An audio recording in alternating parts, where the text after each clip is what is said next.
ঈদের দিনে মারাত্মক দুর্ঘটনা সোনাবাড়িঘাট বাইপাসে। সোমবার সকাল 11:30 নাগাদ শিলচর শহর রামনগর থেকে বাইপাস হয়ে সোনাবাড়িঘাট যাওয়ার পথে একটি অল্টো গাড়িকে অপর দিক থেকে আসা একটি ট্রিপার গাড়ি পাশ কেটে যাওয়ার সময় অল্টো গাড়িকে দুমড়ে মুচড়ে পালিয়ে যায়। অল্টো গাড়িতে চালক একা থাকায় বড় ধরনের বিপদ থেকে রক্ষা হয়। তবে চালক যিনি ছিলেন তার মাথার পিছনে, পায়ে এবং বুকে মারাত্মক চোট লেগেছে বলে জানা যায়। চালকের নাম সানাই মিয়া চৌধুরী, বাড়ির রামনগর ষষ্ঠখণ্ড এলাকায়। কোন দিক থেকে কথা? আমি তো শিলচর রামনগর থেকে বাইপাস রোড হইয়া আইতে আসিলাম।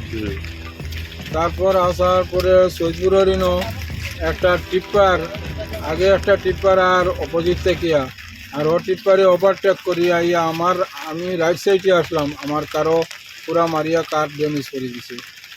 যেটা গাড়ি টিপার আসতো এটা মানে নম্বর মধ্যে আসতো না, না নম্বর দেওয়া গেছে না, মানে বাকি গেছে এটা। কারণ আমি মানুষ 2-3-4 জন আসলাম, আমি তো ভিতরে আসলাম, খালি তারারে কইছিলাম যে টিপ্পারের নম্বরটা লো। তারা তো অস্মাত করতে করতে টিপ্পার মারিয়া গেছে না। তোমার গাড়ি কয়জন আসলে? আমার গাড়িতে আমি আসলে আসলাম ড্রাইভিং।